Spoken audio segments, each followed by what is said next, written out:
ये सेठे ये हाणे कुजाड़ो करियूं ये पाण के उधर त कीने पई जुड़े। अरे गुलूड़ा गाल तो तमाम दुखीरी थी पई है। ये परवरी कुजाड़ो है गुलूड़ा टे कम ज कुछ रकम रखी हुयम विस खण त ॾिठम त कारियारा कख लगा पिया। हाणे कुजाड़ो करियूं ये हाओ बेली गुलूड़ा बेली हाणे खंधो बंधो कंहिंखे मंडिज ॾिसी थो न उधर वारनि जा हाल उधर खणी घुर कंधम जा पियो ॻाल्हाए। ये हाओ सेठे ये हसलो का माण्हू ॾा हुआ से वरी कीअं ये ओ चिवी कोने विया ये उधारो मत बल ये ॾेई ये पियो रो। अरे आओ रोआ की न पियो पर उधार कना बचज। ए हाओ सेठ हाओ ए हाणे पाण ए पाई जो भी रखाल वखर ते कीन नींदासीं। बेली तबाही त थी वई हाणे हलूं घर को मानीअ गभो त खाई अचूं बुख पिया मरूं।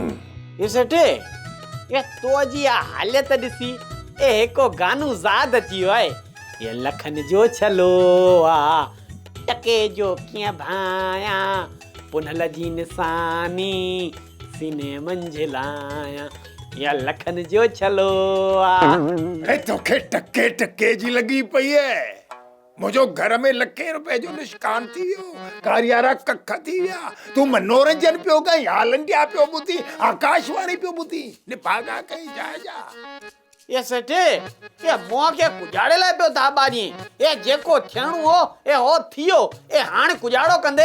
अरे हाणे कुजाड़ो करियूं वो जेका मैं हुई मैं थुली और टैंक जो तालो बालो भनी रकम खणी वई हाणे छा करियूं। ये सेठे ये बेली हिम्मत कर ये घणू नरो ये मोगा खिल निकरी वेंदी। अरे मुझी घोड़ा तबाही थी वई आ तबाह थी विस रुली विस। अरे घरे वारे रकम जो बासरो लथो। ये सेठे ये हला कर ये हला जो नालो वठ ये कुजाड़ो कंदे। अरे हाणे कुजाड़ो करियूं पिने भी टुकुर केर कोन ॾींदो। ये सेठे ये घबराए मां ये हन्या हट मंझ ये खासो सामान पियो आहे ये मच्छी मतारा थी वेंदासे। अरे जेका वो मतारी हुई न मतारी काई काई मच थी पई उन्हें तो मुझी तबाही करे छॾी है लूड़ा। ये तबाही तो पांजी पाण कई है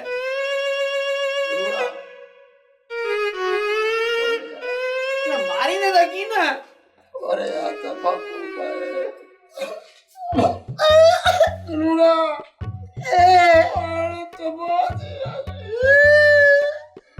अरे मुझो तो ही कारो करायो है ये पांजो पाण थियो हुई ये आओ तारो को वसीलो हुई से।